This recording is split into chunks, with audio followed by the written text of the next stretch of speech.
अरे क्या बताऊं माँ, दो पल को अपने ससुर से नजरें क्या हटाती हूँ, वो कुछ न कुछ गड़बड़ कर देते हैं। मैं आपसे बाद में बात करती हूँ। बाजार से कुछ सामान लाई थी, वो भी बाहर रखा हुआ है। शशि अपनी माँ विमला जी से कहती है। तभी उसकी नजर अपने ससुर नारायण जी पर पड़ी। हे भगवान, बाबूजी, आप भूल जाते हैं कि आप इंसान हैं। कोई इस तरह चना खाता है? आपको पता नहीं है कि भुजे चने ज्यादा खाने से भी पेट खराब हो जाता है। अपने पेट का अंदाजा नहीं है तो कम से कम पूछ तो लिया करो। अब आपने इतने चने खा लिए हैं कि रात में आपको खाना नहीं मिलेगा। चुपचाप से अपने कमरे में जाकर बैठ जाइए और खबरदार अपने कमरे से निकले तो। बताओ, बाजार से भुजा चना मंगाया था कि शनिवार को थोड़ा सा खाऊंगी। मुझे तो याद ही नहीं था कि घर में ससुर नहीं जानवर पाल रही हूं। बेचारे राम नारायण जी किसी डरे हुए बच्चे की तरह चुपचाप अपने कमरे में जाकर बैठ गए। कुछ देर बाद उनका बेटा संजय दफ्तर से घर आया। शशि ने उसे पूरी बात बताई तो संजय अपनी शर्ट की बाजू मोड़ते हुए अपने पिता के सामने कमर पर हाथ रखकर खड़ा हो गया और बोला, बाबूजी, आप इंसान से जानवर कब बन गए?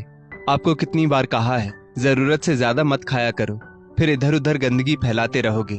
कौन साफ करेगा? ज्यादा परेशान करोगे तो किसी दिन शहर के बाहर चौराहे पर जाकर छोड़ आऊंगा। दिमाग खराब कर दिया है। इतना कहकर वो कपड़े बदलने चला गया।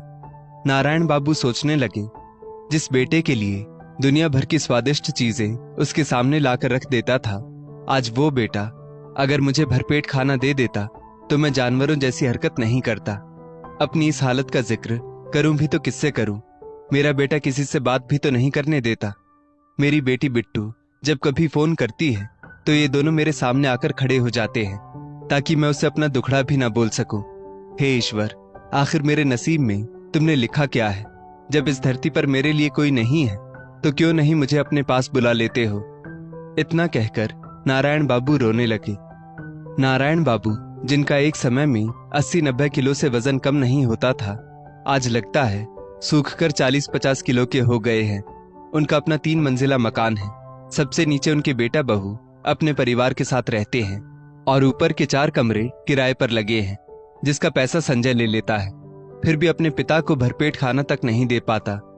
अगले दिन नारायण बाबू अपने कमरे के दरवाजे के पास नीचे बैठकर रसोई की तरफ अपनी बहू को देख रहे थे और बोले, बहू, बहुत जोर से भूख लगी है, कुछ तो खाने को दे दो। शशि बोली, हाँ हाँ, क्यों नहीं, आप कमाकर जो लाते हैं सबसे पहले आपको ही खाना दूंगी। शीशे में मुंह देखा है? चुपचाप से बैठिए। जब तक मैं अपने बच्चों और पति को खाना नहीं खिला देती आपको खाना नहीं मिलेगा। नारायण बाबू बोले,